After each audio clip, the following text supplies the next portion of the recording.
Hey guys, welcome to my channel.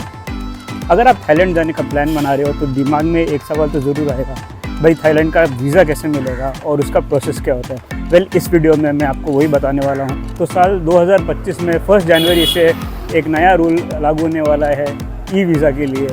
तो ये e visa क्या है और इसके लिए क्या क्या डॉक्यूमेंट लगते हैं। वेल दोस्तों, ई वीज़ा उनके लिए है जिन लोगों ने लॉन्ग टर्म थाईलैंड में जाके रहना होता है। अगर आप एज ए टूरिस्ट जा रहे हो तो अप टू 60 डेज़ आपको वीज़ा फ्री है, यानी कि आप अराइवल पे वीज़ा ले सकते हैं। तो ये जो ई वीज़ा है ये खाली निकला है उन लोग के लिए जो लोग उधर पढ़ना चाहते हैं या रहना चाहते हैं 60 डेज़ से अबव। तो पहले क्या होता था, हर चीज़ जो है जाके एम्बेसी में करनी पड़ती थी, मगर अभी ये आसान हो गया है क्योंकि ई वीज़ा आ गया है थाईलैंड के लिए। तो नॉन थाईलैंड पासपोर्ट्स के लिए अप्लाई होता है, इंडियंस के लिए और पूरी दुनिया के लिए। आप इस वेबसाइट के ऊपर जाके सब डॉक्यूमेंटेशन दे सकते हैं और अपना ई वीज़ा आसानी से ले सकते हैं। तो अब आपके ध्यान में ये सवाल होगा कि अगर मुझे एज ए टूरिस्ट जाना है थाईलैंड के तो उसका वीज़ा प्रोसेस क्या है।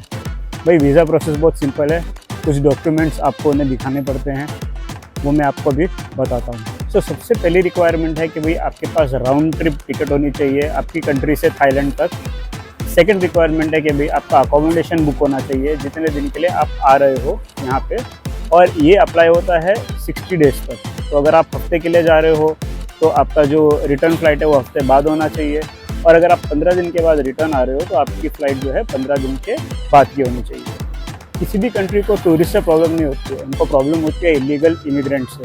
तो हर कंट्री यही चाहती है कि जो भी बंदा आए उनकी कंट्री में रहकर वापस चला जाए, इसलिए वो आपसे डॉक्यूमेंटेशन मांगता है। और अगर इससे पहले अगर आपने कहीं इंटरनेशनली ट्रैवल नहीं किया है तो आई वुड सजेस्ट कि भाई आप पहले टिकट्स पूरी अच्छी तरीके से बुक कर लीजिए, होटल बुकिंग कर लीजिए और फिर जाइए अप्लाई करने के लिए वीज़ा। अभी वीज़ा ऑन अराइवल है, तो जैसे ही आप थाईलैंड पहुँचेंगे आपको ये डॉक्यूमेंट सबमिट करना पड़ेंगे। आपको अपने रिटर्न टिकट के साथ में कहाँ आप होटल में रह रहे हैं उसके बारे में बताना होगा। आपसे कुछ सवाल पूछे जाएंगे सिंस आपका पासपोर्ट एकदम न्यू है। अगर आपने ऑलरेडी ट्रैवल किया हुआ है तो हो सकता है कि इतने सवाल आपसे ना पूछे जाए। नॉर्मली जो इमिग्रेशन है वो काफ़ी चिल होता है थाईलैंड के अंदर, ज़्यादा सवाल जवाब नहीं होते हैं। रिक्वायर्ड आपके पास डॉक्यूमेंट्स है। अगर आपके पास रिटर्न टिकट नहीं होगी तो हो सकता है वो आपसे सवाल पूछें कि भाई आप कितने दिन रहने वाले हो, वहाँ से कहाँ जाने वाले हो, और आपके फ्यूचर प्लान्स पूछें। पासपोर्ट तो ज़रूर आपके पास होगा ही होगा। अलॉन्ग विद दैट आपको अपनी होटल बुकिंग और फ़्लाइट टिकट्स दिखानी होती है। और एक रिक्वायरमेंट है करेंसी की। आपके पास मिनिमम 10,000 बात होने चाहिए या उसके वैल्यू के डॉलर होने चाहिए, यानी कि लगभग $320 आप इंडिया से लेके जाइए फॉर 1 पर्सन। वैसे तो ये लोग चेक नहीं करते हैं, मेरे से तो चेक किया ही नहीं था, पूछा भी नहीं था, लेकिन क्या ना उनको बंदा देख के अगर शक होता है या डाउट होता है तो वो ये सवाल पूछ सकते हैं, वरना वो लोग छोड़ देते हैं, चिल है, इतना कोई प्रॉब्लम नहीं है। तो थाईलैंड ऐसे लोगों को भी वेलकम करती है जो वहाँ पे पढ़ना चाहते हैं या तो जो वहाँ पे जॉब करना चाहते हैं, मगर उनका कोई नॉमिनी होना चाहिए। जैसे कि अगर वहाँ पे पढ़ना चाहते हैं तो जो कॉलेज है वो ग्रांट देता है कि भाई हाँ यहाँ पे एडमिशन मिली है स्टूडेंट को और वो यहाँ पे आके अपना कोर्स कंप्लीट कर सकता है। तो दे आर ओके अगर आप 60 डेज से ज़्यादा भी रुकना चाहते हैं या उधर पे रहना चाहते हैं या वहाँ पे रोज़गार अपना जो है चलाना चाहते हैं, मगर उनको प्रॉपर डॉक्यूमेंटेशन चाहिए। ये सब चीज़ें टूरिस्ट डॉक्यूमेंटेशन पे नहीं होती है और इसी के लिए इन्होंने ई वीज़ा चालू किया है। जो पहले जाके थाई एम्बेसी के अंदर डॉक्यूमेंट सबमिट करने पड़ते थे, अभी ये ऑनलाइन सबमिट हो जाएंगे बड़े आसानी से फ्रॉम 1 जनवरी 2025। तो ये जो सर्कुलर है 11 दिसंबर 2024 को आया था और इसने बहुत सारे क्वेश्चंस जो है खड़े किए थे आगे, लेकिन ई वीज़ा में आप ये सारी डॉक्यूमेंटेशन ऑनलाइन कर सकते हो। बस एक कैच है, यहाँ पे पेमेंट नहीं होती।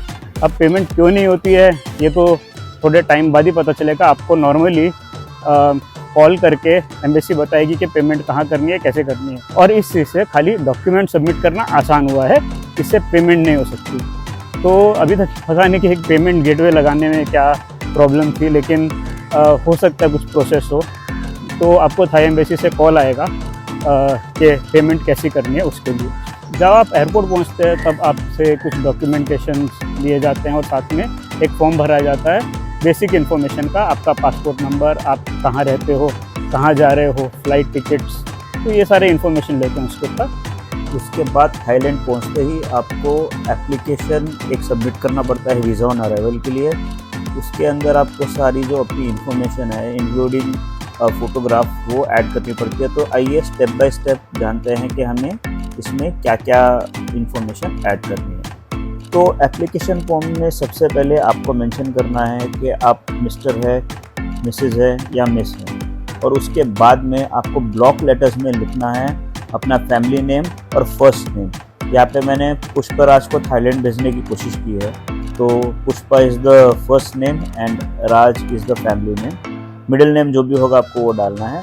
एक फ़ोटोग्राफ आपकी लेटेस्ट 6 महीने तक की फ़ोटोग्राफ आपको पेस्ट कर रही है, सबसे लेटेस्ट फ़ोटोग्राफ अपनी 4x6 सेंटीमीटर्स की। उसके बाद आपको नेशनलिटी में इंडिया डालना है, पासपोर्ट और ट्रैवलिंग डॉक्यूमेंट नंबर जो भी आपका है पासपोर्ट नंबर वो डालना है, date and place of issue of the passport वो डालना है, अपना डेट ऑफ बर्थ डालना है, expiry date of the passport डालना है, एंड जो फ्लाइट नंबर है आपको उसका इन्फॉर्मेशन भी देना है। तो टिकट्स अपने हाथ में रखिए हमेशा।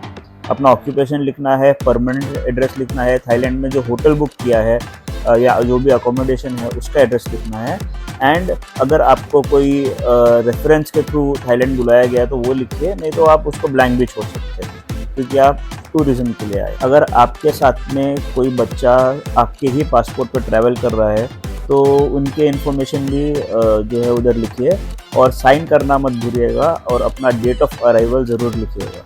जो आखिरी हिस्सा है वो ऑफिशियल यूज़ के लिए है तो उसको भरने की ज़रूरत नहीं है। तो ये सब डिटेल भर के आप इमिग्रेशन के लिए प्रोसीड कर सकते हैं, वहाँ ये सबमिट कर सकते हैं। तो दोस्तों आई होप सो आपके सारे सवालों के जवाब आपको मिल गए हों। अगर फिर भी कोई सवाल हो तो प्लीज़ पीछे कमेंट सेक्शन में ज़रूर मेंशन कीजिएगा। I will try to answer to the best of my knowledge. और अपना टाइम देने के लिए शुक्रिया। Thank you for watching guys.